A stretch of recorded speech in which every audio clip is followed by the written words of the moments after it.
The story opens with a monster and a Nietzsche quote, so you know the MC is about to go feral. We cut to a library, because every good revenge plot starts with some serious research. My man's been studying for years. You can just feel the dedication to the grind. He's even drawing up blueprints and shit. This isn't just revenge, it's a whole ass project. And here he is, our boy Lee Shin-hyuk, looking like he runs on pure spite and caffeine. Some mysterious old man in a suit appears, glowing like he's about to give a legendary quest. Shin-hyuk mentions he's been waiting 15 years for this. Bro has the patience of a saint. The old man hits him with the now it's time, basically flipping the go switch on the plan.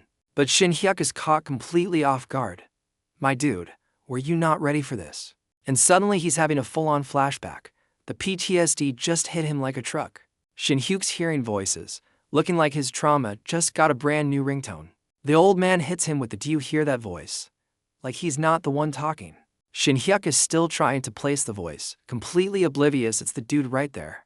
The old man starts a full-on flashback to 15 years ago, showing us baby Shin-hyuk. Even as a crying kid, Shin-hyuk had that "I'm about to ruin someone's career" look. We see little Shin-hyuk completely broken, just kneeling and crying on the floor. The old man keeps narrating, saying this broken kid came straight to him for help. So, kid Shin-hyuk was literally on his knees begging this mysterious suit for answers. And from that day on, our boy started his 15-year training arc in a damn library.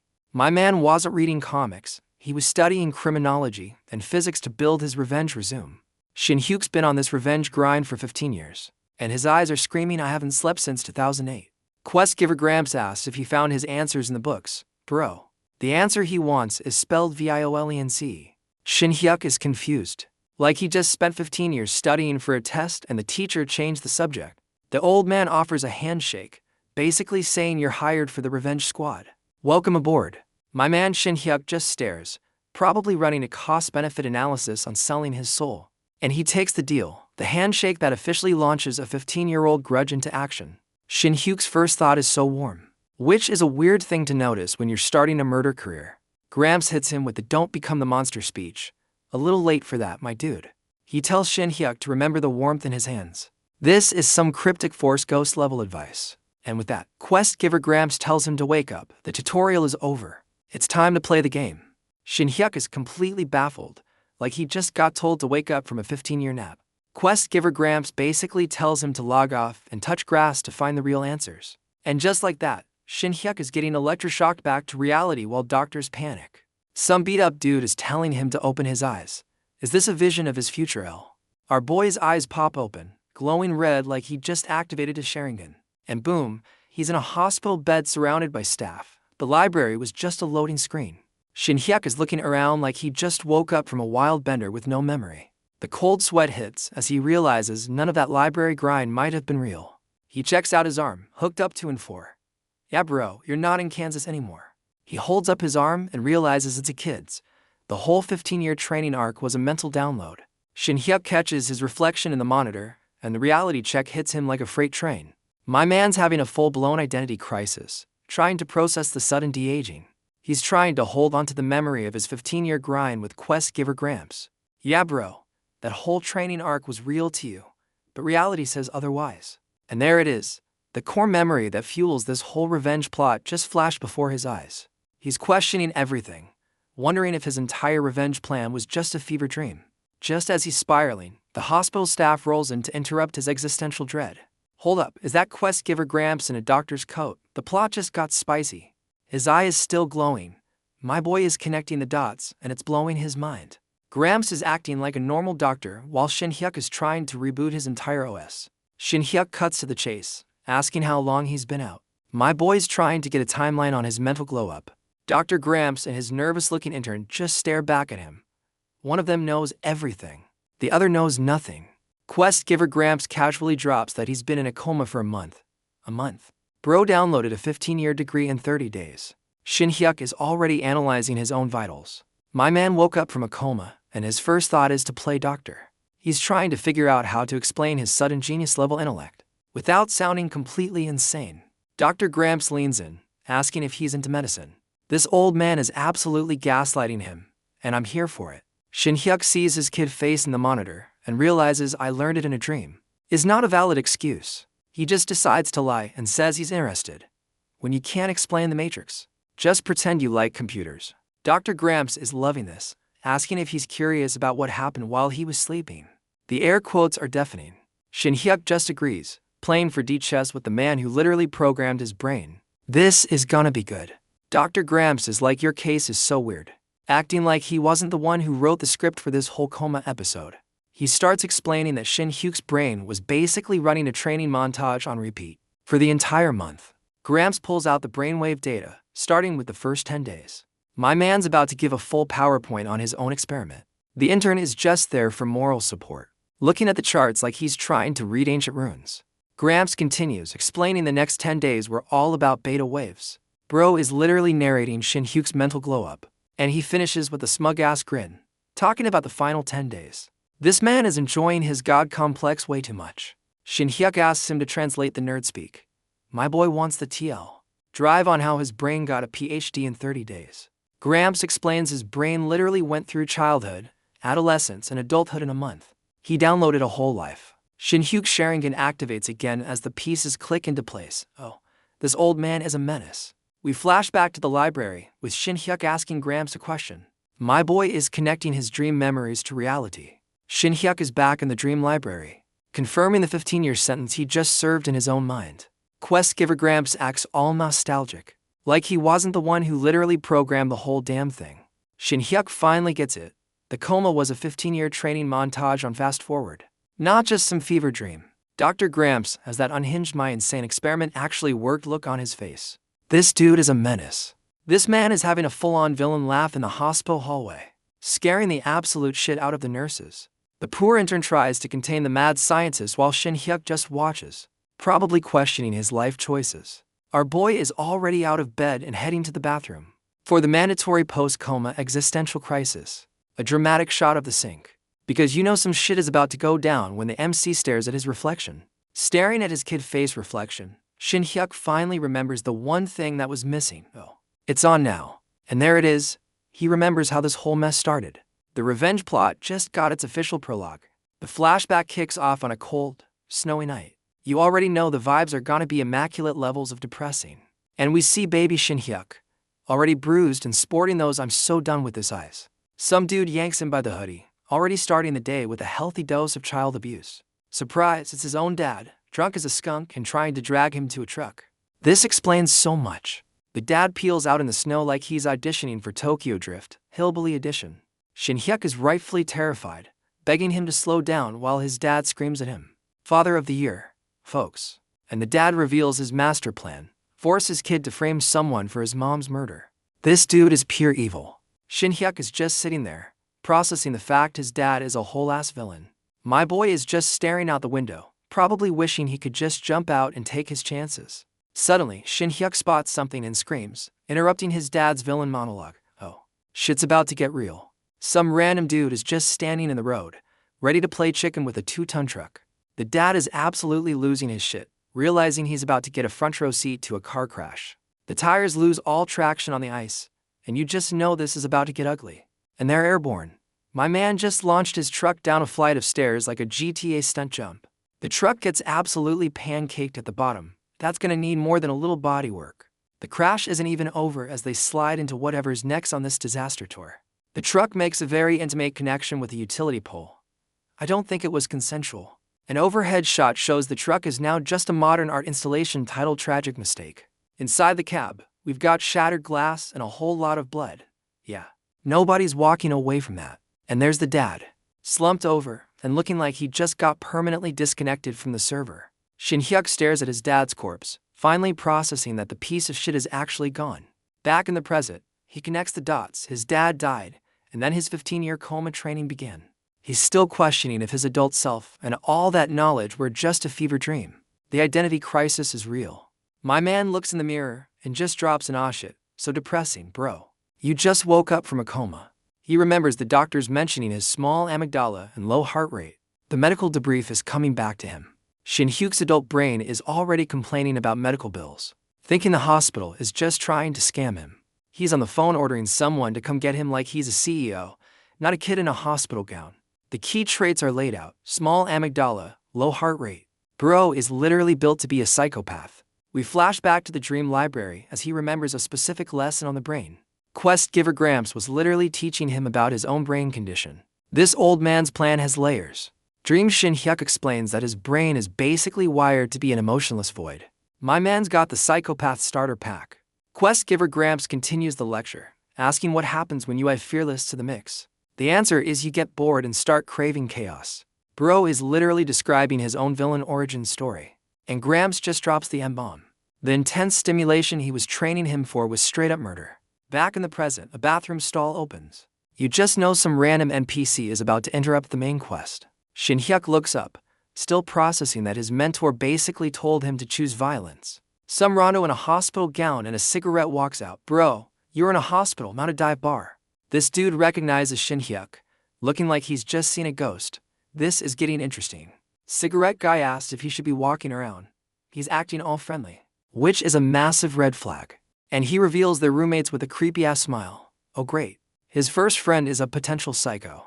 Cigarette guy starts dropping the hospital tea, telling Shin Hyuk he's famous for not being a vegetable anymore. Shin Hyuk is just standing there silent, his 30-year-old brain already running a full background check on this clown.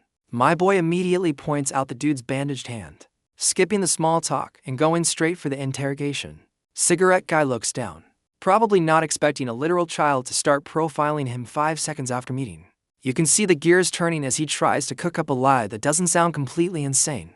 And he lands on got cut by a knife, with a smile that screams I was the one holding the knife. Shin Hyuk just plays along, wishing him well like a normal kid. The Ferdiches has officially begun. This psycho pats him on the head and offers him a cigarette to celebrate. Bro, he's like 12. Then he pulls back with a shit-eating grin, saying it's his last one anyway.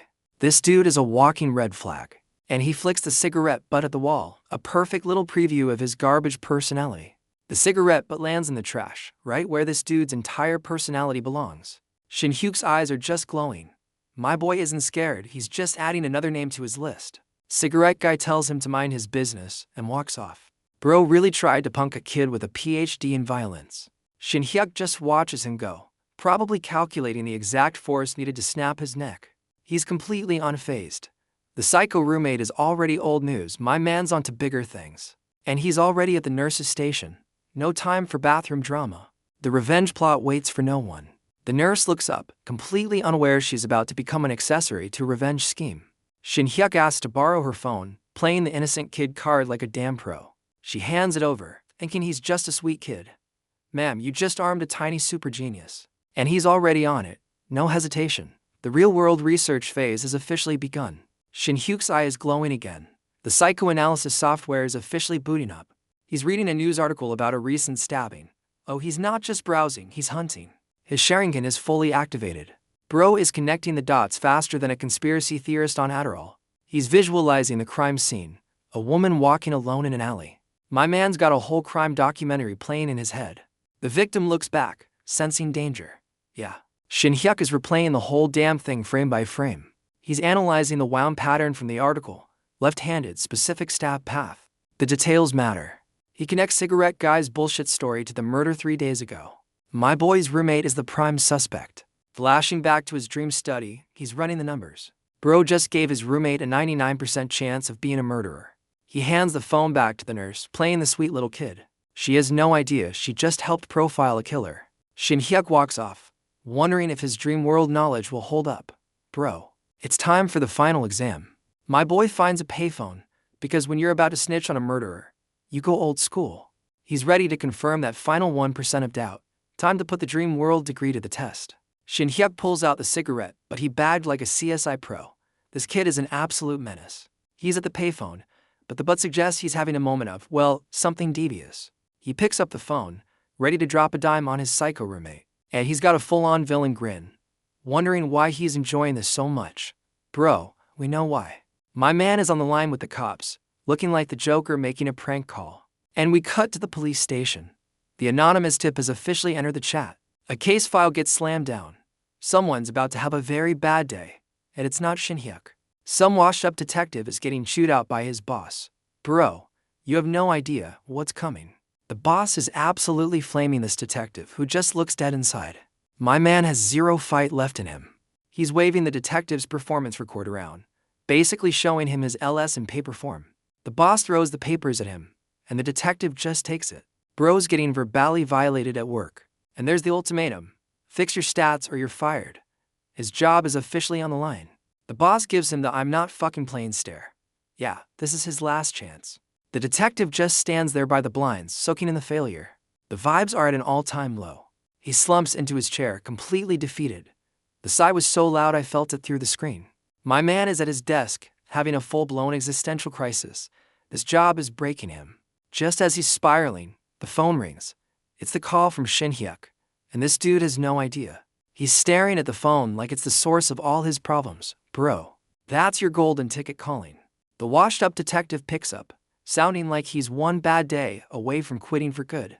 Shin Hyuk immediately starts grilling him about the stabbing case. My boy has zero time for small talk. The detective is completely baffled, like he just got a call from another dimension. And Shin Hyuk just drops the killer's name and room number. Bro is literally a walking cheat code. The detective is shook, asking who's calling. He has no idea he's talking to a 12-year-old super genius. Shin Hyuk knows he sounds like a kid, so he's got to drop some serious intel to be taken seriously. He's about to drop some classified info to prove this ain't no prank call. He asked about the killer's blood being on the victim's clothes, a detail only the cops would know. And just like that, the detective's eyes go wide. Oh, he's listening now. Shin Hyuk breaks down how the killer slipped and cut himself, basically giving a play-by-play of the crime. Shin Hyuk is giving the detective a full criminal profile, down to the exact wound on the killer's finger. He's explaining that cigarette guy was just practicing before, and now he's ready for the big leagues. My boy is painting a picture of the killer upgrading his gear, ready to go on a full-blown murder spree. And there's the psycho's face, looking like he's about to make the 10 o'clock news for all the wrong reasons. Shin Hyuk drops the serial murder bomb, and the washed-up detective is officially listening. Our boy knows he's got the cop hooked and is ready to drop the final piece of bait to seal the deal. And there it is, he tells the detective he has the cigarette butt with the killer's DNA. Checkmate. The detective's face says it all. He just went from annoyed to holy shit, this is real. Shin Hyuk holds up the evidence bag, basically handing the cops a closed case if they just get off their asses. And he adds the ticking clock. Cigarette guy is being discharged today. It's now or never, boys. Shin Hyuk is literally giving this washed-up detective a new reason to live. My boy's playing puppet master with people's careers now. He tells the detective not to fumble this opportunity. This kid is coaching a grown-ass man on how to do his job. The detective is still processing that a child just handed him a career-saving case on a silver platter. And just as the detective tries to ask a question, Shin Hyuk hangs up on him. Bro just dropped the mic and walked off stage. My boy puts the phone down with the most diabolical grin. He just loves pulling the strings, doesn't he? Shin Hyuk strolls back into the hospital lobby, like he didn't just set a whole police investigation in motion. The detective is left holding a dead phone, probably wondering if he's finally lost his damn mind. Some junior cop walks in, completely oblivious that his senior just got a call from a tiny, purple-haired Batman. The junior cop tries to make small talk about the boss chewing him out. Bro, read the room. A man's life just changed. But our detective is already back in the zone, asking for the DNA results. The fire is back, baby. The junior cop says the DNA results will probably be in today, completely unaware his boss is about to go supernova.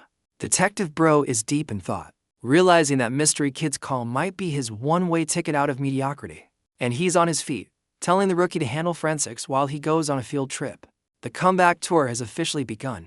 The junior cop is completely lost, asking where they're going. Bro, just follow the man with a purpose for once. Detective Bro is already out the door, not wasting a single second. My man is on a mission to save his own damn job. And we cut to the hospital. You already know who they're here to see. The stage is officially set. Shin Hyuk is just posted up by the entrance, waiting for the fireworks he personally ordered. What a menace. My boy's got those cold, red eyes, just watching his plan unfold like it's a damn movie premiere. A car screeches to a halt right outside. Oh yeah, the cavalry has arrived. And they're not here to play nice. Detective Bro steps out with a whole-ass shotgun. This man went from washed up to John Wick in 5 minutes flat. The junior cop scrambles to catch up while Detective Bro storms the hospital. Shin Hyuk is just watching his puppets dance on their strings. My boy Shin Hyuk is just posted up in the background, watching the cops roll in with the coldest, most satisfied look on his face. And there's the slightest hint of a smile. This little menace is absolutely loving the chaos he just created. The cops hit the front desk, and the nurses are just going about their day, completely unaware of the shitstorm about to hit. Detective Bro flashes his badge, asking for Cigarette Guy by name. His rookie partner still looks like he's about to have a panic attack. The nurse is completely lost, asking what this is all about. Ma'am, you've been housing a future serial killer. Detective Bro just lays it out cold. They got a tip that her patient is a suspect in an attempted murder. No time for pleasantries. And the nurse's brain just blue screens. The shock on her face is priceless. She was not ready for this today. She's trying to pump the brakes, telling them to wait, lady. The arrest warrant train has already left the station. Detective Bro and his partner just stare her down, not moving an inch. They're not asking for permission. They're here for a caller. Detective Bro turns around, finally noticing the kid who's been watching this whole thing like it's his personal TV show. His eyes go wide as he connects the dots. The kid on the phone and the kid in front of him are one and the same. Shin Hyuk holds up the evidence bag like he's handing in his homework. My boy is literally gift trapping a conviction. A close-up on the cigarette butt, the tiny piece of evidence that's about to solve a whole ass murder case. Shin Hyuk hits him with an older boy told me to give this to you line. This kid's a professional liar. The detective is trying to wrap his head around this, asking for details about a kid who doesn't even exist. My boy just points vaguely into the lobby, creating a ghost informant to cover his tracks. This is 5D chess. The detective looks out at a sea of faces. Yeah, good luck finding the non-existent witness. My dude. Shin Hyuk just shuts him down with a simple no. The kid is an absolute master of misdirection. And here comes Dr. Gramps' nervous intern, asking if they're looking for Cigarette Guy. The plot just delivered itself to their doorstep. The nervous intern confirms he's the attending physician. Bro, you just became a state's witness without even knowing it. We cut to the door of the psycho's room. You just know some shit is about to go down. And there's Cigarette Guy, ain't dressed like he's about to go on a date, not to jail. He zips up his jacket, completely oblivious that his freedom is about to be permanently revoked. My man puts on a hat, trying to look inconspicuous. To bat a 12-year-old already put him on blast. A close-up on his dead-ass eyes. Yeah, this dude has zero soul behind that gaze. He's staring at his injured hand, probably reminiscing about his last little murder attempt. And we get the flashback. There he is, stalking his victim in an alley just like Shin Hyuk predicted. The poor woman turns around, realizing way too late that she's in a horror movie. And there's the stab. My boy Shin Hyuk's dream world degree is officially 100% accurate in the real world. The flashback shows the bloody knife. Yeah. Cigarette Guy was definitely not just practicing anymore. He's just pissed he didn't finish the job. This dude's got zero chill, and even less remorse. The cops and the nervous intern are on their way to the room. The vibe is tense as hell. The junior cop is having a full-blown panic attack, worried about arresting a guy on a kid say-so. He's still whining about the DNA in the boss, while Detective Bro is just locked in. Bro, shut up and follow. Detective Bro is remembering why he's risking it all. The desperation is fueling him now. We flash back to his boss absolutely roasting him. My man's job was hanging by a thread. The boss's death stare is burned into his memory. Yeah, failure is not an option for this dude. Detective Bro tells his partner he's taking full responsibility. He's betting his whole career on Shin Hyuk's tip. And they've arrived at the psycho's room. It's about to go down. And our boy Shin Hyuk set the whole thing up. Detective Bro and his squad finally bust into the room, ready to make the caller of a lifetime. My man's got that I bet my entire career on a 12-year-old look in his eyes. No turning back now. And the room is completely empty. Their prime suspect has officially ghosted them. The nervous intern confirms the bad news. Cigarette Guy is gone.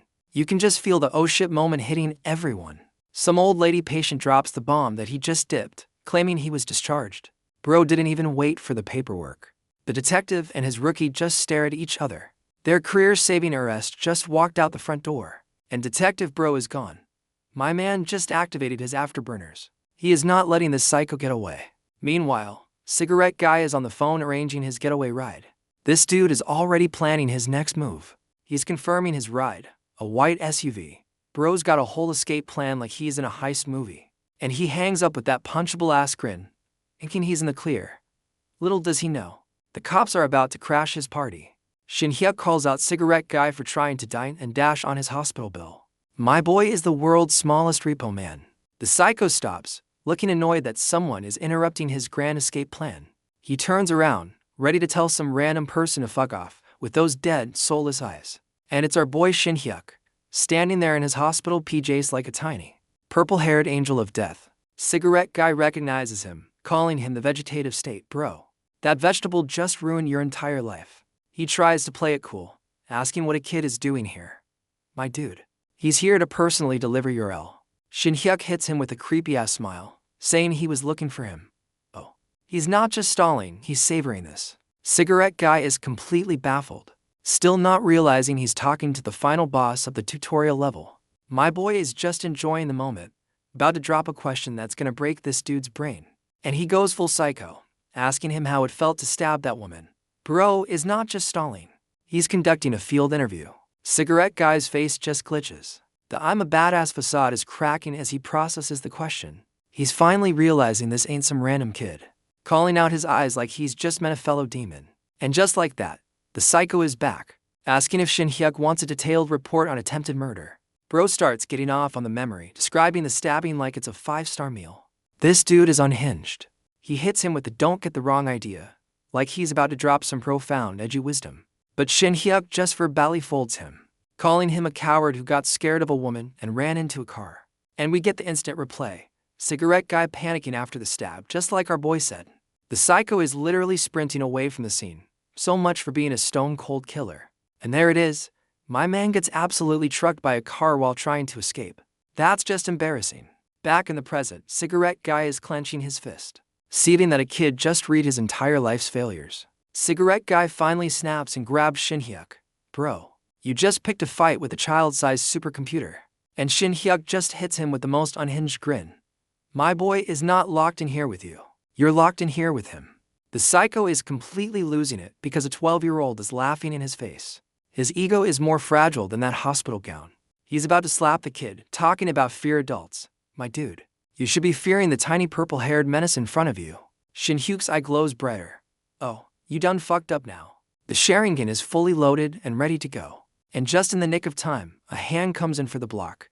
The cavalry has officially arrived. It's Detective Burrow, looking like he just walked off the set of a hard-boiled cop drama. His timing is impeccable. The detective immediately clocks the bandaged finger. The kid on the phone wasn't lying. This is their guy. We get the flashback confirmation. The kid's intel was 100% on the money. Detective Bro's career is officially saved. Cigarette guy tries to play it off, but it's too late. Shin Hyuk is just standing there, the coldest little puppet master in the game. Detective Bro is giving him that I've been waiting for this stare. My man's career comeback is in full swing. Cigarette guy is completely clueless, asking if they know each other. Bro, you're about to be very famous down at the station. And Detective Bro just flashes the badge, officially revoking this dude's freedom subscription. It's over, my guy. The psycho starts playing dumb, hitting them with the why me, my dude. A 12-year-old just wrote your entire biography. Detective Bro starts reading him his rights while the rookie gets the cuffs ready. This is the part where the bad guy is supposed to give up. And the reality finally hits Cigarette guy. The oh shit, I'm actually cooked moment has officially landed. But this clown chooses violence, throwing a cheap shot elbow, and trying to make a run for it. Detective Bro gets sent stumbling back, completely caught lacking. His rookie is just standing there like a deer in headlights. And he's off. Cigarette guy is sprinting through the lobby like he's trying out for the Olympic track team. Detective Bro, still on the ground, screams at his partner to get his ass in gear. The chase is officially on. Shin Hyuk just watches the chaos, completely unfazed. My boy knew this clown was gonna try something stupid. And just as the psycho thinks he's home free, a wild hospital slipper appears to ruin his day. Our boy Shin Hyuk just casually trips the dude mid-sprint. He's literally doing the cop's job for them. The look on Cigarette guy's face when he realizes he just got folded by a 12-year-old. Priceless. And he eats the floor hard. Shin Hyuk just stands there like he's waiting for the bus. Detective Bro finally catches up and pins him down while the psycho whines about being impatient. They're finally cuffing this clown. And Detective Bro is not having any of his bullshit excuses. The detective looks back at Shin Hyuk, probably wondering if he just met a tiny, purple-haired god. Detective Bro tells his rookie to handle the trash. He's got a very important debrief with his child informant. The rookie is still confused while his senior walks off to thank the puppet master, who just saved his career. Detective Bro starts the debrief, asking Shin Hyuk about the psycho he just helped him catch. He's still trying to find the ghost informant, holding up the evidence like it's a magic key. And here comes Dr. Gramps, interrupting the interrogation with perfect timing. My man's got a sixth sense for plot development. Dr. Gramps swoops in, playing the concerned physician card while standing next to the kid he literally brainwashed. Detective Bro tries to explain he just needs to question the kid, completely unaware he's talking to the informant himself. Gramps tries to shut it down, calling Shin Hyuk emotionally unstable. Bro, he's the most stable person in this damn hospital. Shin Hyuk just smiles and tells his mad scientist mentor that he's good. The puppet master is ready for his encore. My boy starts dropping a full-ass criminal profile on the detective, still pretending he got it from some rondo. He's giving a whole TED talk on the killer's brain, using the exact info Gramps downloaded into his head. The detective is completely lost, and Shin Hyuk just confirms it. This kid is running circles around grown men. He's still lecturing, explaining how killers get post-murder depression after their first attempt. My boy is a walking true crime podcast. He says when the murder doesn't give them the high they expected, they get all mopey. Bro is literally diagnosing the psycho from memory. And to cure their sad boy feelings, they just decide to go kill again. But for real this time. It's a whole ass cycle of violence. And boom, that's how you get a serial killer. My boy just gave a masterclass on creating a monster while looking like a Polka copyright moan trainer. Detective Bro is just standing there completely mind blown. His brain is trying to process how kid knows all this shit. Shin Hyuk wraps it up, basically saying you're welcome for stopping a future Ted Bundy. The confidence on this kid is unreal. The detective turns to Dr. Gramps, still asking if some random kid really dropped all this intel. Bro, the informant is right there. And Shin Hyuk just hits him with the most smug-ass yes and a smile. This little menace is loving every second of this. Dr. Gramps swoops in to end the interrogation, playing the My Patient Needs Rest card. He's the perfect accomplice.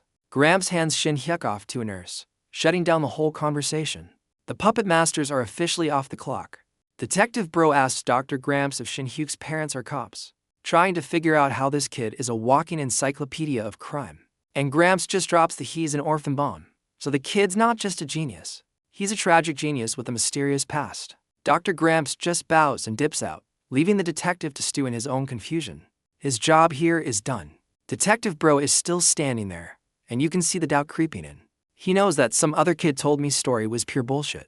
He's replaying the whole thing, realizing a normal kid couldn't just perfectly recite a full-on FBI profile from a random passerby. The detective is connecting the dots, realizing Shin Hyuk wasn't repeating info. He was generating it. The kid's a damn supercomputer. And there it is, the light bulb moment. Detective Bro realizes he just took orders from a child profiler. Welcome to the show, my dude. A few days later, we're back at the hospital. Time to see the fallout from Shin Hyuk's little game. The news is covering the arrest of Cigarette Guy. My boy's first successful puppet show is officially a media sensation. And there's Shin Hyuk, watching the news like he's checking the stock market. Just another day of manipulating the justice system for him. Shin Hyuk is processing the W. His coma-downloaded PhD in violence is officially field-tested and approved. He's flashing back to the dream library, realizing that 15-year mental prison sentence wasn't a dream. It was a goddamn tutorial. Back in the present, my boy is just wandering the hospital halls, probably looking for his next side quest. A random little girl spots him. Oh great. An NPC is about to interrupt the main story with a fetch quest. Shin Hyuk is holding a bag of snacks the nurses gave him. My man's too busy for junk food. He runs on pure spite. He offers the kid some snacks, and she's hyped. This is the most normal human interaction he's had all day. My boy just gives her the whole damn bag. He's got bigger fish to fry. And those fish are spelled R-E-V-E-N-G. She's ecstatic, and he plays it off like he was just trying to get rid of them. A master of social stealth, this one. The kid calls him Appa and says he's cool. Ma'am, you're talking to a 30-year-old man in a child's body. And that one word just broke his brain. His Sharingan is bugging out. My boy just got hit with a psychic flashbang. The word Appa is glitching in his head like a corrupted save file. That one word just blue-screened his entire OS. And his Sharingan is back online as the traumatic memory hits him. With the force of a goddamn freight train, we flash back to a bloody crime scene at an apartment complex. Oh, we're not in the tutorial anymore, Toto. A woman is on the ground, bleeding out and crying. This is the core memory. The one that started this whole damn thing. Close-ups of her face show pure terror. Yeah. This is the trauma that's been fueling him for 15 years. Some dude in dad shoes steps out of a car. You just know this is the bastard responsible for all this. And there he is, the final boss of the prologue, with a gold tooth and a smile that screams, I'm a piece of shit. Back in the present, Shin Hyuk is clutching his head, trying to figure out if this is a real memory or just a post-coma hallucination. My boy is literally defining delirium to himself, trying to use his new brain to diagnose his own PTSD. But the pain is too real. He realizes no hallucination could feel this goddamn soul-crushing. This shit was real. Shin Hyuk is back in the memory, asking if his mom is really gone. The core trauma is hitting him all at once, and the flashback confirms it with a shot of his mom's face. Yeah. This is the memory that built a monster. Some disembodied voice hits him with a cold-ass "didn't you know?" while he's staring at his reflection. And his reflection turns into a whole-ass demon wolf, blaming him for everything. My boy's got some serious inner demons. A nurse calling his name snaps him out of it. He's back in the hospital, still crying from the psychic damage. She's asking what's wrong, and he's trying to play it off. Bro just had a full system crash and is trying to act casual. He puts on his game face and asks what's up. The nurse says she's got to take him somewhere. Shin Hyuk is immediately suspicious, asking where they're going. He knows nothing in this hospital is a coincidence. And she drops the name. Professor Kim wants to see him. Oh. So Dr. Gramps is summoning his little science project. Shin Hyuk just agrees to go. He knows this is the next step in whatever fucked up game his mentor is playing. Shin Hyuk looks back, probably wondering what kind of fucked up final exam Dr. Gramps has planned for him. My boy is walking through the lobby, a tiny purple-haired menace in a world that's already tried to kill him twice. He follows the nurse, playing the part of a normal kid while his brain is probably calculating the hospital's structural weaknesses. As he walks past the front desk, the local NPCs are about to drop some serious lore on us. The nurses are gossiping about his discharge, completely unaware they're talking about a future apex predator. One nurse gets real, remembering the state he was in when they first brought him in. The tea is about to be spilled, and we get the flashback confirmation. My boy was getting his ass beat long before the car crash. The nurses confirm his dad was a piece of shit who died because he was too drunk to buckle up. Good riddance. And the tragedy just keeps piling on. His mom died in a crash too. This kid's backstory is a goddamn bingo card of trauma. The nurses are wondering who's going to take care of this orphan. Little do they know, he's about to be adopted by a mad scientist. The nurse drops the bomb that Dr. Gramps is adopting Shin Hyuk. Oh, so he's not just the mentor. He's the legal guardian now. The other nurse is completely shook. Yeah, nobody expects the mad scientist to file adoption papers for his own experiment. They're calling it a jackpot because Gramps is loaded.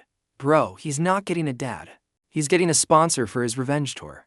This nurse is simping over his golden spoon life lady. That spoon is about to be used for digging graves. Shin Hyuk just walks down the hall, completely unaware he's the subject of the hospital's hottest gossip. The nurse knocks on Dr. Graham's door. Time for the official debrief with the man who programmed his brain. Shin Hyuk's eyes are glowing. My boy is ready for this meeting, looking like he's about to negotiate the terms of his contract. The door opens, and you just know the next chapter of this fucked up plan is about to begin. And we get a sudden flashback to a snowy, rundown neighborhood. The depressing origin story vibes are back. Some girl is feeding a cat in an alley. This feels like the one moment of peace before the traumatic event kicks in. The girl is petting the cat while it eats. A rare moment of peace in this depressing-ass flashback. The cat is loving the attention, rolling over for some belly rubs. This is way too wholesome for this story. And of course, the cat chooses violence, playfully biting her arm. That's just how they say I love you. She's not even mad, just taking pictures like it's the cutest thing ever. My girl's just living in the moment. She's getting all the angles while the cat cleans itself, completely unbothered. A true street photographer. Just a close-up on her fit. The calm before the storm is real. Another close-up, this time on the kicks. The artist is really setting the scene before shit hits the fan. She's just chilling, lost in thought. You can feel the other shoe is about to drop. She's looking at the photo, and her face drops a little. The happy vibes are officially fading. And here we go. Some dude walks up, calling her Bora. His tone is way too friendly. This is a massive red flag. The creepy dude asks where her parents are, and Bora just gives him the I'm home alone starter pack. And his inner demon just pops out with that unhinged grin, questioning her story. The vibes are officially fucked. His inner monologue is literally no witnesses. I can do this fast. We are at DEFCON 1, people. He's standing over her, debating when to strike. This is the exact moment everything is about to go to shit. And there it is, the full nightmare fuel face. This is the monster that's been living in Shin Hyuk's head. The psycho switch's tactics, pretending to be a cat person. My man is a master of social engineering for all the wrong reasons. Bora is completely oblivious, just happy to talk about her cat. Girl, you are in so much danger right now. He's still got that predator grin while saying the sweetest shit. The contrast is making my skin crawl. And he drops the "I've got a helpless kitten at my place" line. Bro is using the oldest, most fucked up trick in the book. Bora is completely sold, asking if she can really have the kitten. Oh honey, you're about to become a tragic backstory. The psycho tells Bora to keep the kitten a secret from her mom. Bro is already isolating his target. This is textbook villain shit. And Bora just agrees with the biggest smile, completely oblivious. My girl, you are walking into the worst stranger danger PSA ever. He's leading her down the alley, dropping cat facts to build trust. This dude is a master manipulator, and it's making my skin crawl. And we're back to the present, outside the hospital. The flashback is over, but the trauma is definitely not. The nurse drops him off at Professor Kim Min-woo's office. So Dr. Gramps has a fancy government name. Shin Hyuk is inside, looking like he's about to negotiate the terms and conditions of his revenge contract. Dr. Gramps has a whole ass convenience store aisle of drinks on the table.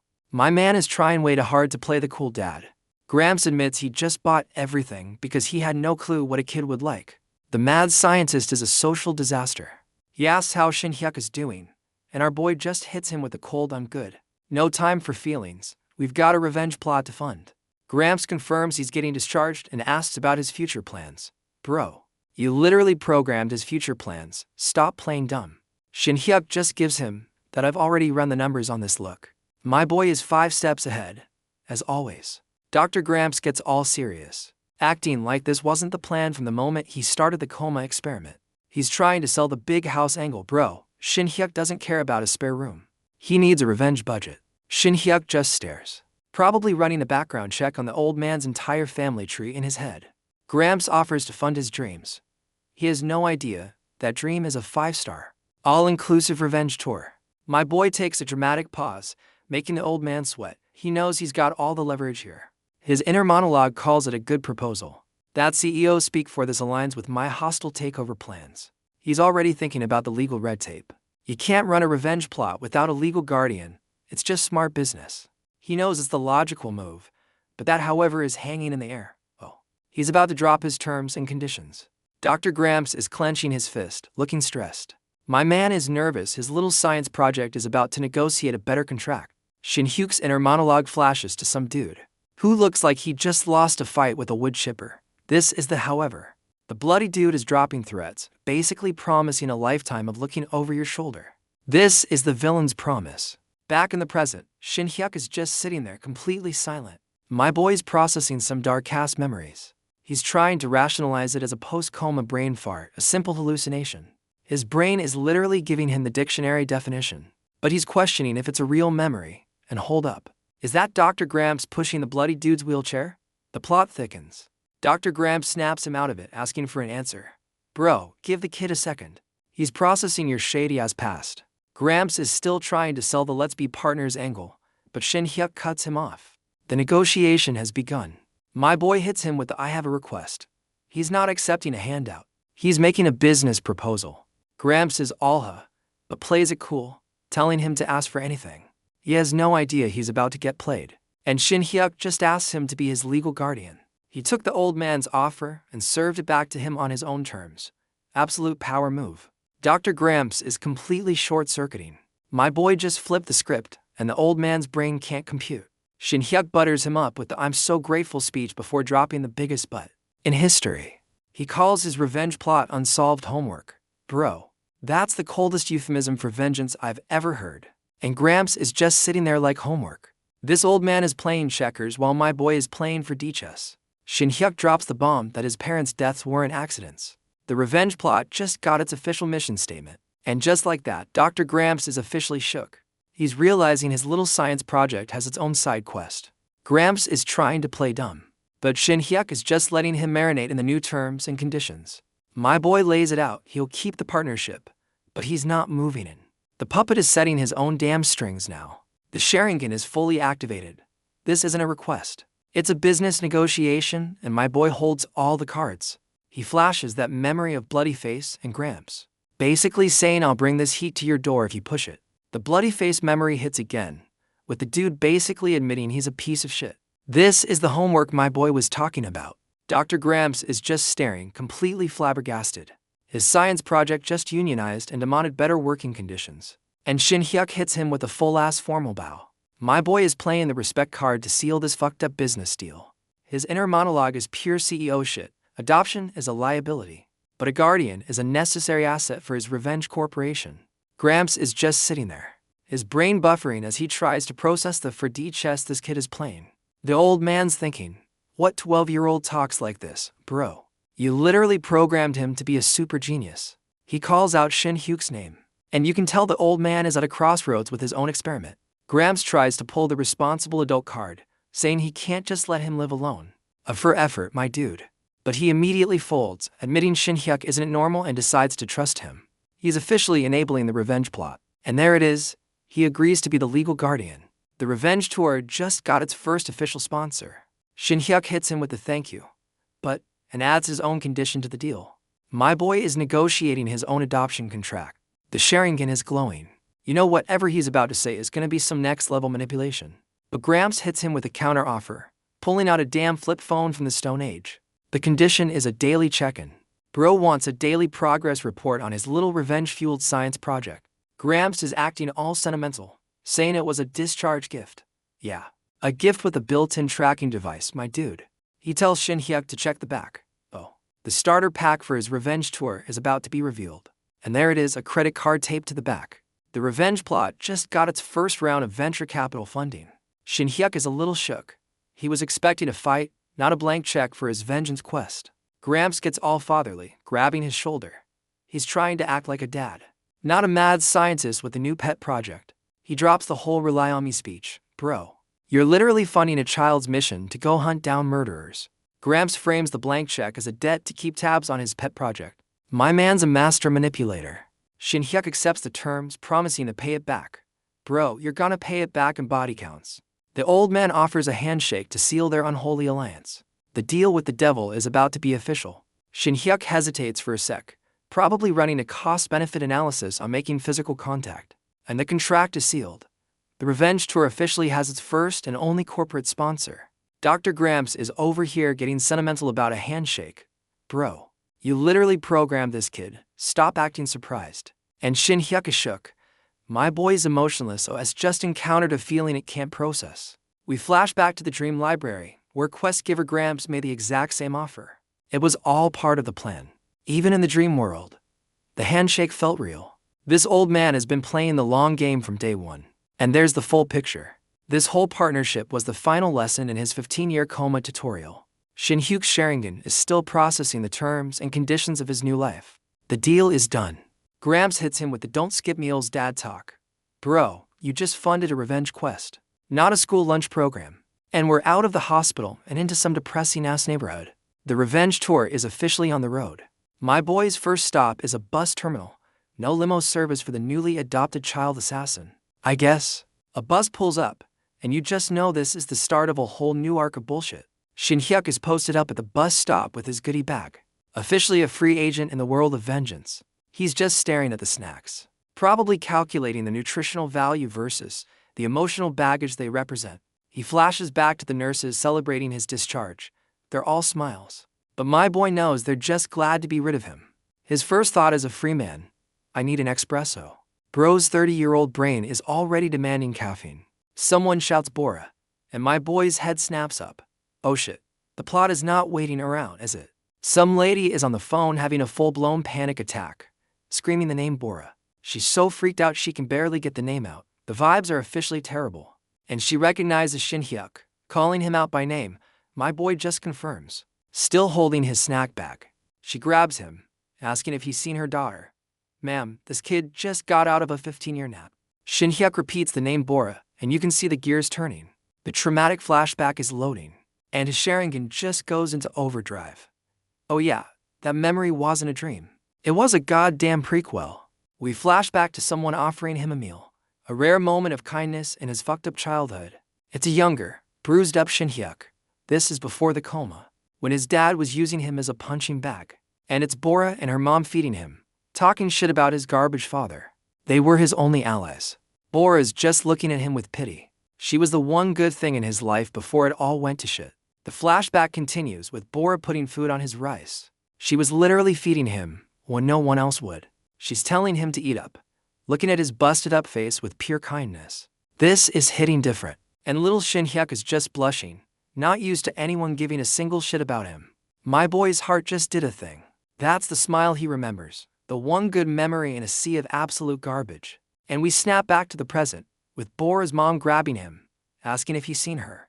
The past is officially crashing the party. Shin Hyuk's brain is connecting the dots at light speed. He's realizing the timeline is fucked. And just like that, the kid is gone and the profiler is in. He's already interrogating her for a timeline. The mom says she left at 4:30 to feed a cat named Cream. Oh, we know where this is going. She confirms Cream is the stray cat Bora loves. The psycho's bait is officially on the record. Shin Hyuk is already asking for the location. The hunt for the final boss of the prologue has officially begun. Bora's mom explains the cat's routine, confirming the psycho's entire setup was based on a predictable schedule. Shin Hyuk immediately asks about her phone, and the mom confirms it's off. My boy is already checking off the kidnapping 101 boxes. The Sharingan is fully activated. The profiler brain just flagged a major deviation from the victim's routine. The mom is about to run off in a panic. Lady, your best asset right now is the tiny murder detective next to you.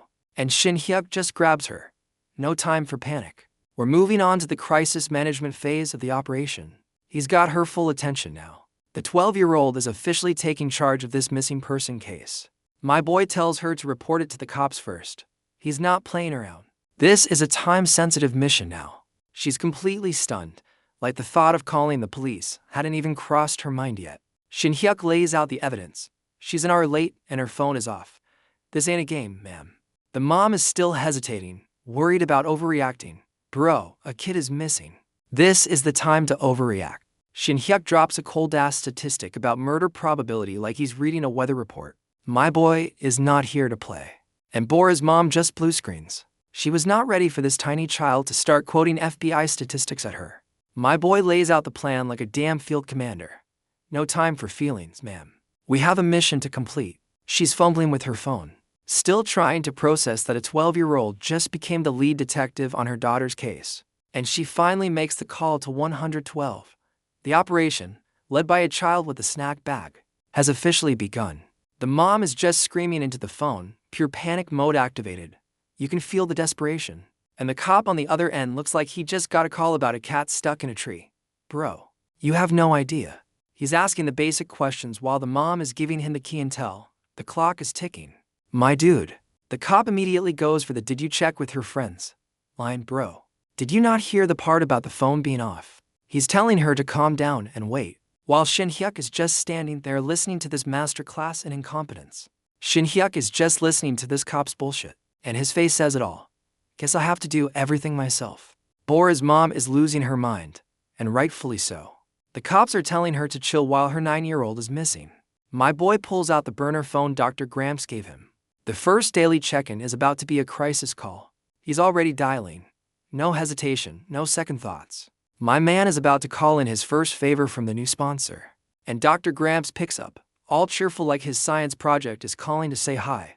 Bro, you have no idea. Shin Hyuk immediately drops the "my friend was kidnapped and the cops are useless" bomb. He really skipped the whole hello part.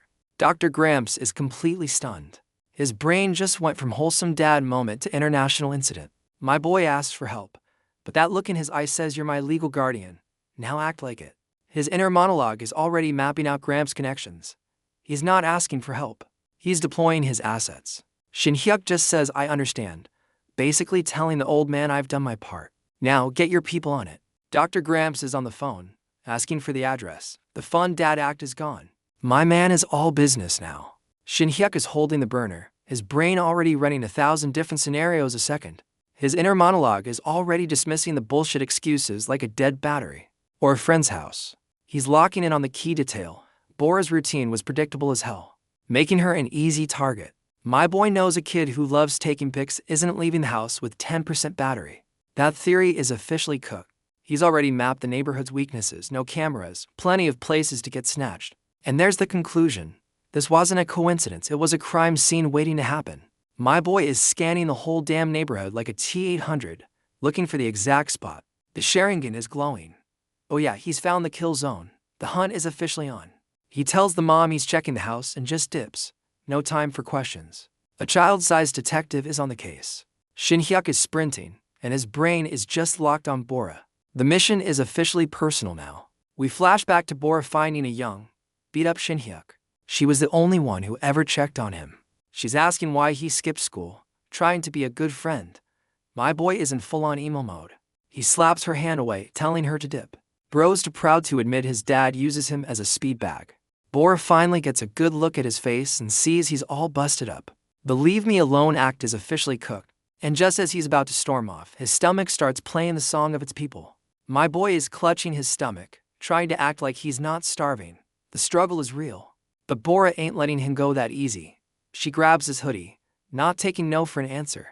He's completely caught off guard by someone actually giving a single shit about him. And she hits him with the "wanna come over" line. This is the core memory, the one that matters. Little Shin Hyuk is asking why she's being nice to him. My boy's so used to getting beat. Kindness is a foreign concept. And Bora just hits him with a smile and an offer to eat. That one act of kindness is the memory he's fighting for now. Back in the present, Shin Hyuk is full sending it. The memory of her smile is the only thing fueling him right now. My boy is booking it up the stairs, his inner monologue just begging for her to be alive. This is personal. He gets to the house and the window is blacked out with plastic. Oh, the vibes are officially fucked. And there's the spilled cat food on the ground. The psycho's bait worked. And this is the scene of the crime. A smashed phone on the floor. Yeah, she definitely didn't just wander off with a friend. We see a pair of feet in socks on the floor. It's Bora. The worst case scenario is happening right now. A shadowy figure is standing in the doorway, breathing heavy. The psycho is still in the goddamn house. And there's that nightmare-fueled grin. This bastard is enjoying every single second of this. And there's the psycho's kicks, the same ones from the flashback. My boy is officially at ground zero. Shin Hyuk pulls up to Bora's house, already out of breath. The detective work waits for no man. Or child. His profiler brain is already running the numbers. This ain't a snatch and grab. The killer lives here. My boy's got that 1,000-yard stare, processing the crime scene like a damn supercomputer. He clocks the cat food bowl completely untouched. This is the clue that cracks the whole case wide open. And there's the deduction.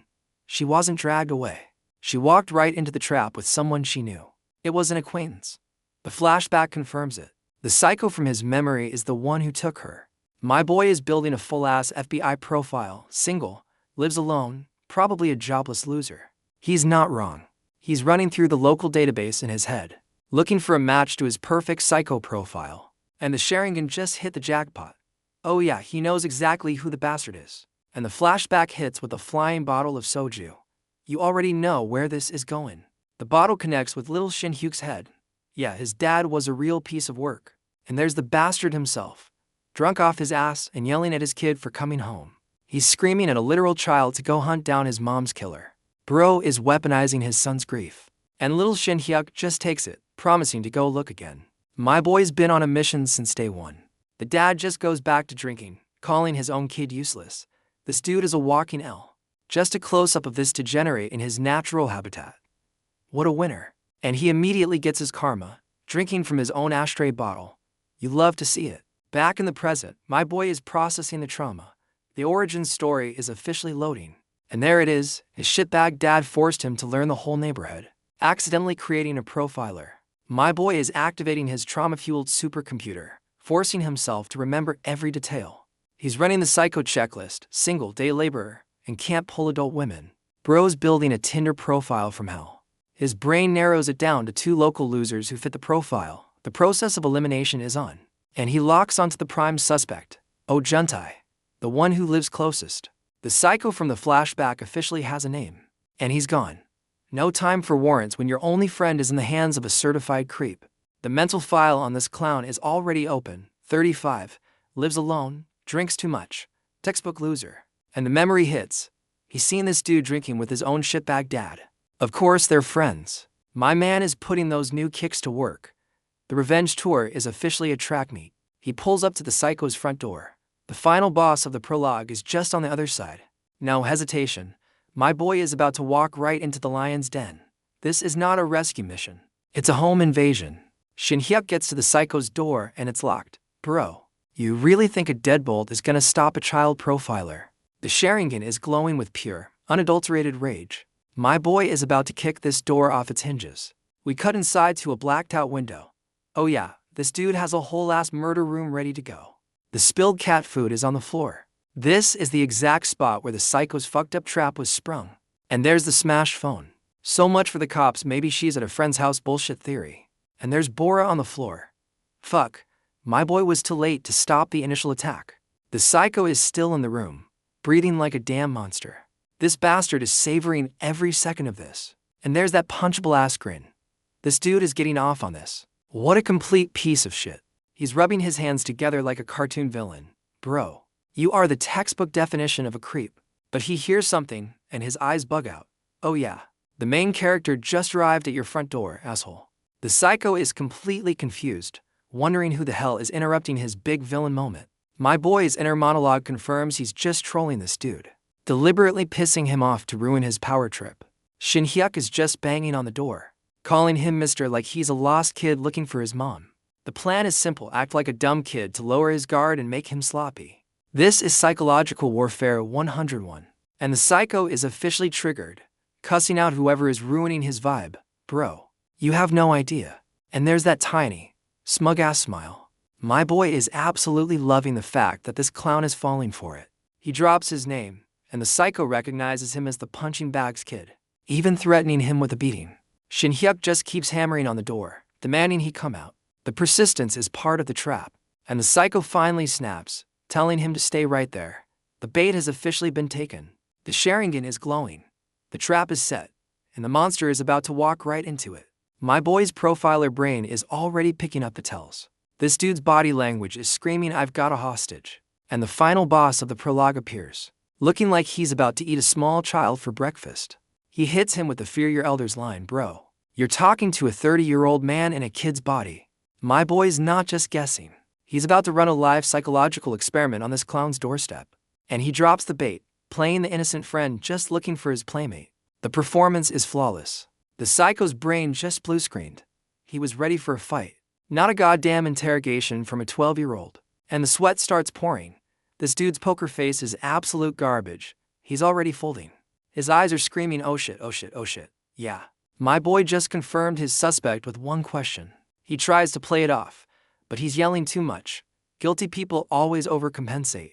It's amateur hour. Shin Hyuk just doubles down, claiming he was a witness. My boy is not letting this clown off the hook. The psycho is demanding to know what Shin Hyuk saw.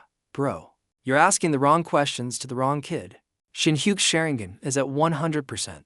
Oh, he didn't just see it. He's about to narrate your downfall in 4K. The psycho grabs him, trying to intimidate him. My dude, you just put your hands on the main character. Bad move. He's still sweating, asking if he really saw him. The panic is real. This dude's composure is completely gone. And Shin Hyuk just hits him with the "huh." My boy's acting skills are S tier. He's got this clown so confused. The psycho is completely baffled. He was expecting a witness, not a kid with tactical amnesia. And just like that, he hears something. Oh, that's the sound of your freedom expiring, my dude. A wild police car appears in the alley. Dr. Graham's call went straight to the top. No waiting in line. And look who it is. Detective Bro and his rookie are on the scene, ready to clean up the mess. Detective Bro is out of the car, and he looks pissed. The cavalry, personally requested by a 12-year-old, has arrived. Shin Hyuk just starts laughing in the psycho's face. My boy is not intimidated, he's entertained. The psycho tries to spin a bullshit story about Bora wanting to keep it a secret. Bro, you are not a good liar. He's still trying to sell the plane with the kitten story, sweating like he just ran a marathon. The panic is real. Shin Hyuk's profiler brain is already calling out his tells. My boy is literally a walking lie detector. And this dumbass invites him in, trying to use the same trick twice. Shin Hyuk plays along. What a masturbator. The psycho is literally ushering him into the murder den. Bro, you just invited the final boss into your house. He steps inside, officially sealing his own goddamn fate. The point of no return has been crossed. My dude. And he locks the door. Thinking he's safe, my boy is just watching this clown trap himself. The lock clicks, and that's the sound of this psycho's freedom officially expiring. It's over. Shin Hyuk just stands there in silence. He doesn't need to say a word. The trap is already sprung. The psycho is still trying to sell the happy reunion story with that creepy-ass grin. Bro, you are not a good host. Meanwhile, the cops are rolling through the alley at a leisurely pace. No rush, guys. It's only a kidnapping. The rookie is already questioning the mission. wondering why they're patrolling a neighborhood their captain usually ignores. And his partner confirms it. The call came from headquarters. Dr. Gramps' influence is officially a superpower. The rookie's brain is still buffering, trying to figure out why the top brass cares about this random-ass alley. But his senior is on that just following orders grind, completely unbothered by the high-level conspiracy he stumbled into. The senior cop finally tells him to pull over. They've arrived at the party, fashionably late as always. The car screeches to a halt. The cavalry has officially and lazily arrived on the scene. And of course, their first thought is a coffee break. A kid is missing. But caffeine is the real priority here. The cop gets out and immediately sees my boy standing with the final boss. The coffee break is officially canceled. The senior cop finally spots them and his brain just short-circuits. The coffee break is definitely canceled. Shin Hyuk hits him with a nervous laugh, playing the part of a scared kid. The Oscar for Best Child Actor goes to. The psycho tries to spin his bullshit story to the cop. Acting like this is all a big misunderstanding. He's still pushing the blame with a kitten alibi with the creepiest smile I've ever seen. My boy plays along, repeating the line like he's actually interested. The bait is officially being taken, and this dumbass uses the same "wanna see the kitten" line on him. Bro, you have one move and it's trash. The psycho is literally pushing him into the murder den. He has no idea he just invited the final boss inside. Shin Hyuk's inner monologue confirms the plan. Play along to get eyes on Bora. It's go time. He steps over the threshold, officially entering the lion's den to check on his friend. And the psycho locks the door, thinking he's trapped a witness. My dude, you just locked yourself in with a monster. The psycho locks the door, thinking he's safe. Bro, you didn't lock him in. You locked yourself out of freedom. This clown is just standing there with his creepy-ass laugh. He has no idea he's in a room with a child-sized apex predator. Shin Hyuk's inner monologue confirms the plan is working. The psycho is completely oblivious. And my boy is ice cold. His profiler brain immediately clocks the blacked-out windows. This wasn't a crime of passion. This was a pre-planned murder den. And there's the confirmation. Bora is inside. The mission just went from rescue to full-on revenge. The psycho is getting impatient, asking why he's not going in. Bro, the main character is busy analyzing your entire life's failures. My boy just starts dropping a random-ass anatomy lesson. The psycho is completely lost. And the trap is being set. He's giving a whole TED talk on the temple being a human pressure point. This is the most menacing fun fact I've ever heard. Shin Hyuk explains how a good hit there can knock you out instantly. This ain't a lesson. It's a goddamn warning. The psycho is completely baffled by the biology lecture. My dude, you're about to get a hands-on demonstration. Shin Hyuk explains he's too short to reach the psycho's temple. He's literally explaining the physics of the ass whooping he's about to deliver. So my boy just casually walks up the stairs to get the high ground. Obi-Wan would be proud as hell right now. And just like that, he's on the same level, hitting him with the "how you like me now" stare. The psycho's brain is still buffering, trying to process the sudden change in elevation and the sheer audacity. Shin Hyuk hits him with the look over their trick. Bro, this is the oldest play in the book. And this absolute clown falls for it, turning his head like a complete moron. You can't be this dumb. And boom, my boy just smashes the burner phone right into his temple. The anatomy lesson was a goddamn tutorial. The psycho gets absolutely rocked, stumbling back from a Nokia to the dome. He just got folded by a flip phone, and he eats the stairs hard. Shin Hyuk just stands there like he's watching a YouTube fail compilation. My boy is already critiquing his own form, pissed that his kid body didn't get a one-hit KO. What a perfectionist. And my boy follows up with a full-ass stomp. No kill stealing from the cops on this mission. He's literally curb stomping this dude while still holding the murder weapon. The disrespect is off the charts. The psycho is completely out cold, still got the Nokia imprint on his face. That's a factory reset right there. The sun is setting on this dude's freedom. The whole neighborhood is about to become a crime scene. Shin Hyuk stands over the body, probably calculating if he used the optimal amount of force. What a psycho. And he's out the door, leaving the trash on the floor. Time to go collect his prize, a full police response. He unlocks the door from the inside. The final piece of the trap is about to be sprung on the lazy-ass cops. And the Oscar goes to my boy, screaming for the cops like he just found a body and didn't just create one. He's pointing and yelling, putting on the performance of a lifetime. This kid's a master of controlled chaos. The coffee break cops finally hear the commotion. Took you long enough, fellas. The show's almost over. The patrol brothers finally connect the dots, realizing the screaming kid is pointing them to the right house. Took him long enough. Shin Hyuk peeks out to make sure they're coming, then dips back inside. He's not sticking around for the Q&A. My boy just sprints past the body he created, his mind locked on one thing: Bora. The job ain't finished yet. He's fumbling with the door to the inner room. The scared kid act is gone. The rescuer is back online. He throws the door open, his whole world narrowing down to finding his friend. Please be okay. Please be okay. And his Sharingan just goes into overdrive. Oh, he found her, and whatever he's seen is not good. The patrol brothers finally waddle up to the scene, still looking like they'd rather be anywhere else. And they find the psycho's body on the ground. Their first thought is probably great. More paperwork. The rookie checks on him, thinking he's just some drunk who passed out. Top-tier detective work. Fellas. He's breathing, but out cold. The rookie suggests calling an ambulance. Still completely clueless, they're at a kidnapping scene. Shin Hyuk is still screaming for the cops. And these clowns are just standing there like they're waiting for a written invitation. The patrol brothers are just staring at each other, completely baffled. Bro, a kid is yelling. Maybe you should investigate. The senior cop finally tells his rookie to go check. Yeah, don't strain yourselves, fellas. The crime scene will wait. The rookie finally books it inside, while his partner babysits the unconscious psycho. The urgency is just not there with these two. The rookie peeks into the murder den, and you can tell he was not prepared for what's on the other side of that door. And his eyes just bug out. Welcome to the show, rookie. Your coffee break is officially over for good. He finds Shin Hyuk holding a crying Bora. My boy went from assassin to protector in 0.2 seconds flat. Shin Hyuk looks up at the cop, cold as hell, and asks if he's here for the report. He's running this whole damn crime scene. The rookie is just staring, his brain trying to process how this tiny kid is the calmest person in the room. My boy just lays out the whole case for him, identifying the victim and the perp. He literally gift-trapped the arrest for these clowns. The rookie cop's brain just crashed trying to process how a kid is running this whole investigation. Shin Hyuk is giving a full-ass crime scene report while comforting Bora. My boy is the lead detective now. He's literally yelling at the cop to call an ambulance. This 12-year-old is officially his commanding officer.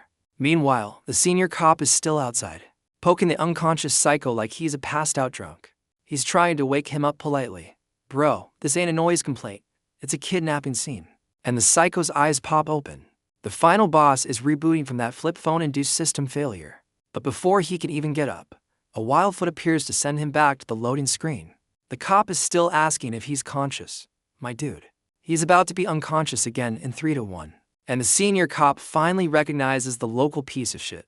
Yeah, this is the town loser. Alright. And boom, a fresh pair of kicks delivers a follow-up stomp. The real cops have officially entered the chat. And Shin Hyuk just stomps this dude's face into the concrete, screaming at him to get up. The cop is shook, but my boy is just getting warmed up. The cop tries to pull the "you can't hit people" card, and Shin Hyuk just hits him with "this ain't a person." Coldest line of the damn chapter. And the senior cop's brain just completely short-circuits. He was not trained for a 12-year-old vigilante running his crime scene. My boy drops the psycho's full government name and calls him out for being a kidnapper. He's not just beating him, he's reading his charges. He literally points at the body and tells the cop to do his damn job. My boy just gift-trapped the whole case for these clowns. The ambulance finally rolls up, fashionably late as always. The professionals are here to clean up the mess my boy made. The whole damn neighborhood is lit up with sirens now.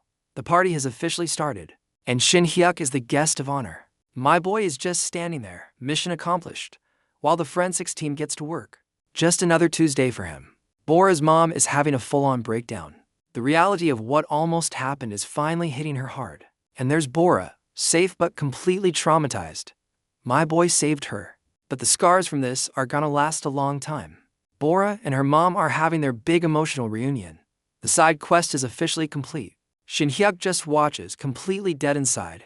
He's not here for the feels. He's just closing out the mission ticket. And we cut to the police station. Time for the boring part of the quest, the debrief and loot drop. The psycho is still trying to sell his "it was a misunderstanding" bullshit. Bro, that story is cooked. And a hand just slams the table. Oh, a new detective has entered the chat, and he is not having it. This new detective is reading the receipt, box tape, fingerprints, the whole damn thing. My man came with evidence.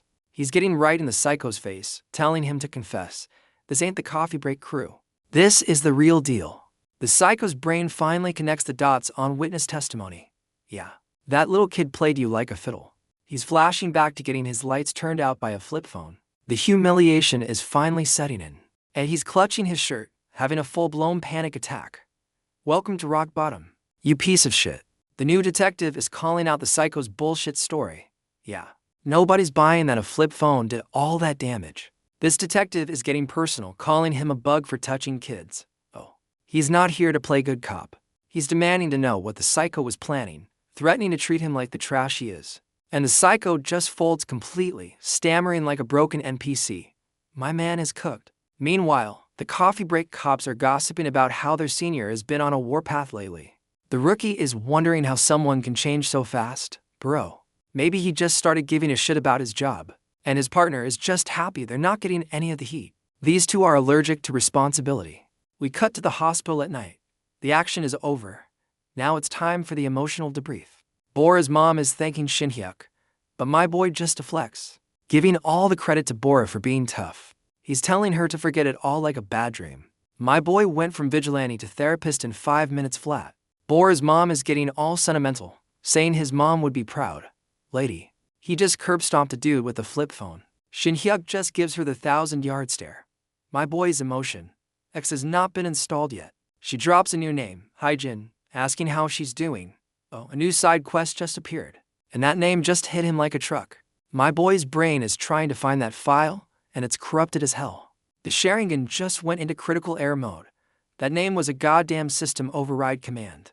Bora's mom is still talking, completely unaware she just dropped a lore bomb that's frying his circuits. She finally notices my boy is having a full-blown system crash right in front of her, and he just folds. The psychic damage was too much. My boy is down for the count. He's on the floor, barely conscious, still trying to process the name. The mission just got a new objective, and we get a flashback to a little girl calling him Appa. Oh shit, my boy has a sister. Shin-hyuk's Sharingan is bugging out. The name Haijin was a system-crashing virus he wasn't ready for. A month later, my boy is back in his old hood.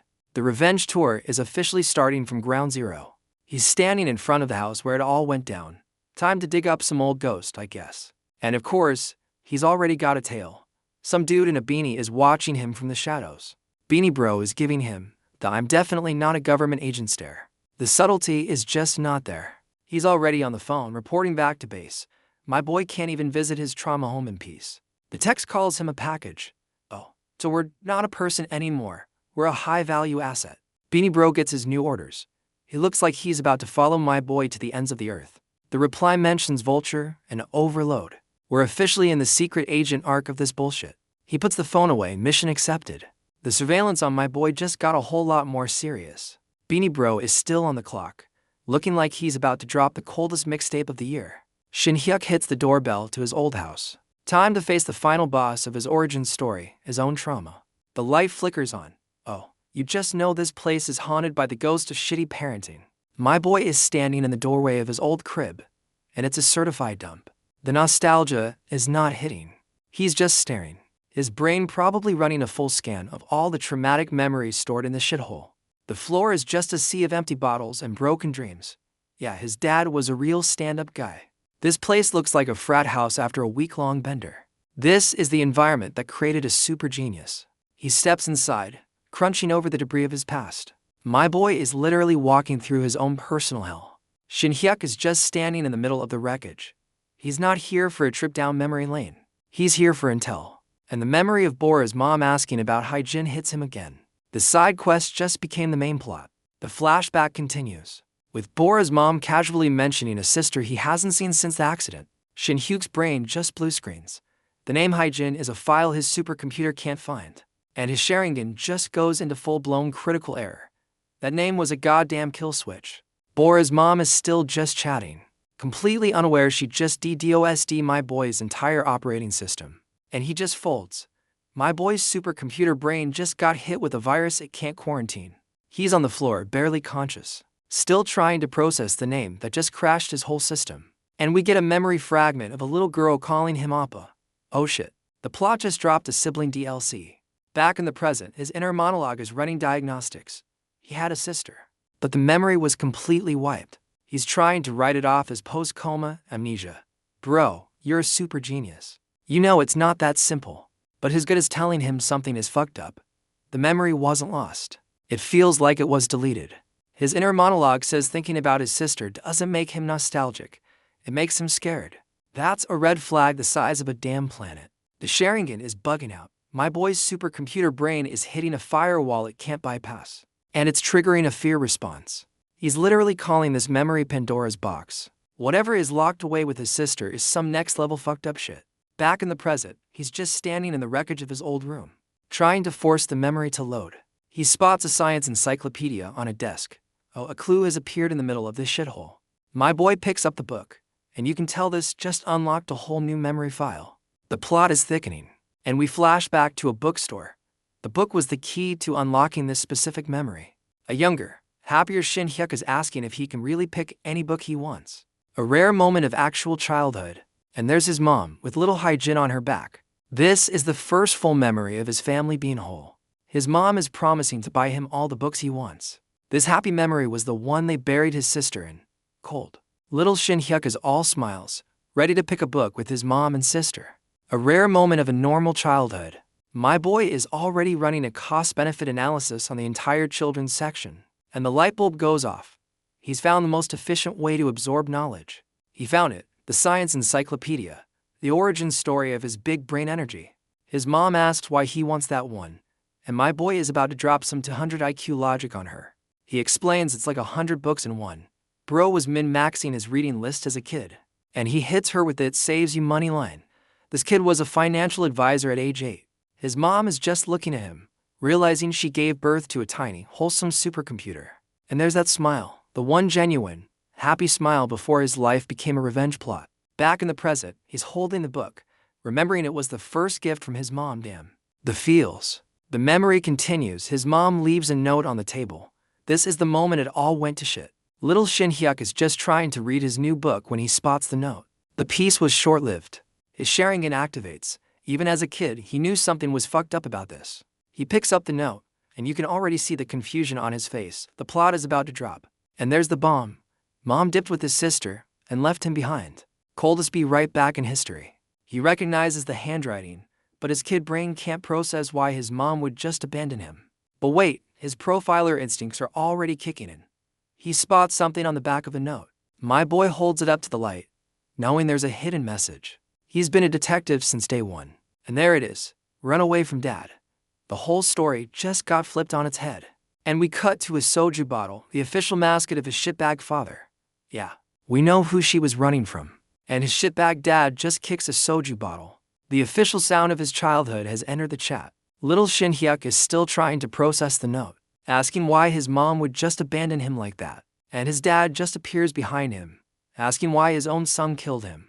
Bro, what the actual fuck? The dad is going full-on feral, screaming that his own kid murdered him. The plot just took a hard left into Crazy Town.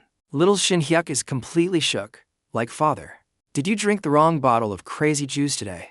And the dad just lunges at him, still on his you killed me bullshit.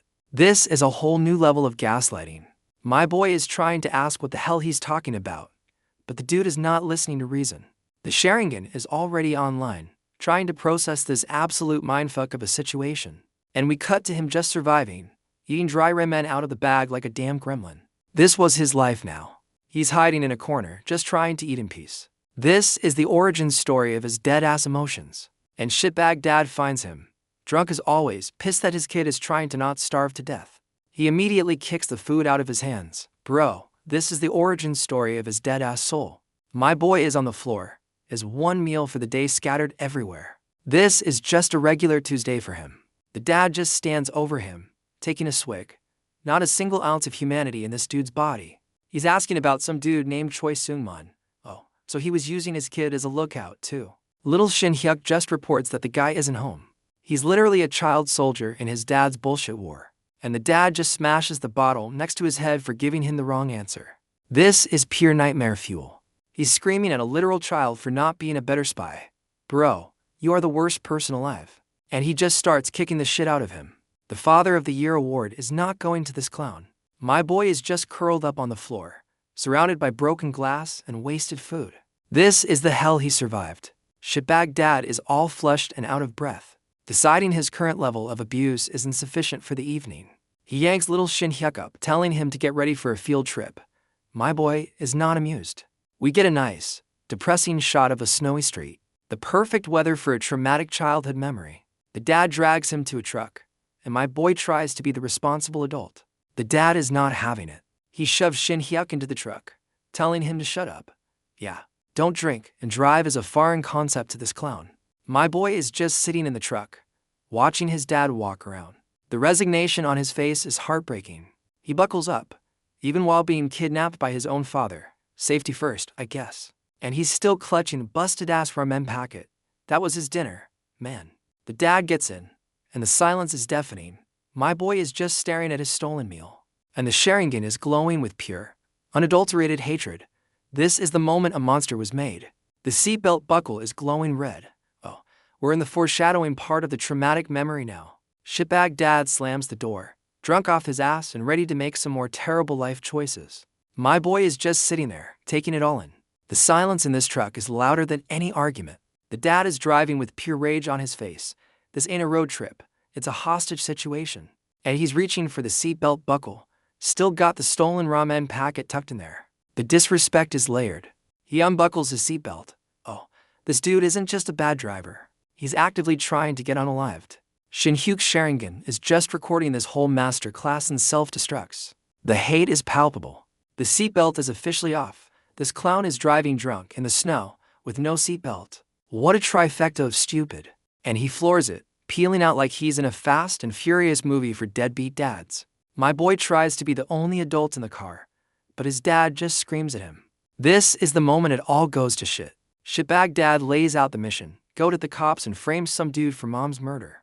Bro is trying to make his kid a false witness. Little Shin Hyuk just stares, his Sharingan glowing with pure hatred. He's not saying yes. He's just logging this betrayal. The truck jolts, and my boy's head snaps up. The universe has decided this car ride is officially over. Shin Hyuk spots something and tries to warn his dad, who's still too busy being a piece of shit to pay attention to the road. A figure just appears in the middle of the road. Oh, so this wasn't just an accident. It was an ambush. The dad finally sees it and swerves like a maniac. My boy is just bracing for the inevitable L. And the truck starts doing donuts on the ice. This is the Tokyo Drift, Deadbeat Dad Edition. The truck goes full Dukes of Hazzard off the side of the road. We have officially achieved liftoff. Inside the truck, it's a full-on chaos blender. The dad is getting folded without a seatbelt, as he should. And there's the impact. My boy's head meets the seatbelt buckle. And that's the shot that sends him to the shadow realm for 15 years. And the truck is absolutely folded around a telephone pole. Yeah, driving drunk in the snow was a brilliant idea. Little Shin Hyuk is all busted up, and his dad's ghost is already starting the gaslighting from the great beyond. The Sharingan is recording this whole traumatic event in 4000. This is the file that got corrupted for 15 years. And there's shitbag dad's mangled face, asking if he remembers being a murderer. Bro, you unbuckled your own seatbelt. Back in the present, my boy's eyes are wide open. The memory just finished downloading. And it's a goddamn virus. He's literally asking the ghost of his dad if he killed him. The brainwashing runs deep with this one. And the ghost just hits him with the yes, you murderer bastard. This is some next-level psychological warfare. My boy's Sharingan is bugging out. His entire origin story is built on a lie his shitbag dad told him. He finally snaps out of it with a scream, and Beanie Bro outside just about jumps out of his skin. Beanie Bro is completely baffled. My boy's trauma is so loud it's interrupting the government surveillance. And Shin Hyuk is gone, full sending it away from the trauma house while Beanie Bro watches. Beanie Bro is completely caught off guard. Bro, your one job was to watch the kid, not let him start a marathon. He drops his cigarette, pissed that the main character's mental breakdown is interrupting his smoke break. And the chase is on. Beanie Bro is officially on the clock, trying to keep up with the traumatized child. We're in a new part of town now. The trauma tour continues, this time with more neon lights and witnesses. My boy is still booking it through the streets, with the world's least subtle government agent trailing him. Shin Hyuk's brain is just stuck on a loop, trying to process the murderer programming his dad installed. And there's the payload. His inner monologue is screaming that he's a murderer. The gaslighting was a critical hit. His Sharingan is wide with pure, self-inflicted terror. My boy is fully convinced he's the villain of his own story. He stops and sees his reflection as a whole-ass monster wolf. Yeah, he's officially in his villain origin arc now. Shin Hyuk snaps out of his villain arc hallucination, gasping for air like he just remembered how to breathe. And he immediately runs face first into some random dude. Bro, watch where you're having your mental breakdown. My boy hits him with the immediate apology bow. and the guy is surprisingly chill about getting body checked. Shin Hyuk is still trying to reboot his brain, looking like he just saw the ghost of his own sanity. He checks his reflection, probably making sure the monster wolf is gone. No, just a sweaty, traumatized kid. The Sharingan is recalibrating. The profiler is logging back into the system after that critical error, and he clocks him. Beanie Bro is in the background trying to look casual, but my boy's peripheral vision is austere. Oh, the fear is gone and the rage is back. He just confirmed the government is still on his ass, and he's gone.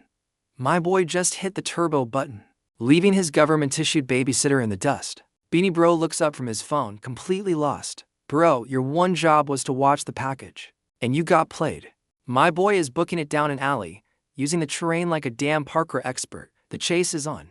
And Beanie Bro hits the dead end, completely gassed. Bro, you just got out cardioed by a 12-year-old. He's looking around, completely baffled. The package has officially pulled a Houdini on his ass, and he is not happy about it. The I'm just a casual observer act is officially cooked. He spots Shin Hyuk's jacket on the ground. Oh, my boy left a little breadcrumb for him to follow. Beanie Bro recognizes the clothes, completely falling for the oldest trick in the spy movie playbook. He's inspecting the jacket, trying to figure out the logic. Bro, you're not paid to think. You're paid to get ambushed. And a wild shiv appears at his throat. Welcome to the party, pal. You just walked right into the trap. Shin Hyuk hits him with the stay still, and that Sharingan says he is not fucking around. The tables have turned.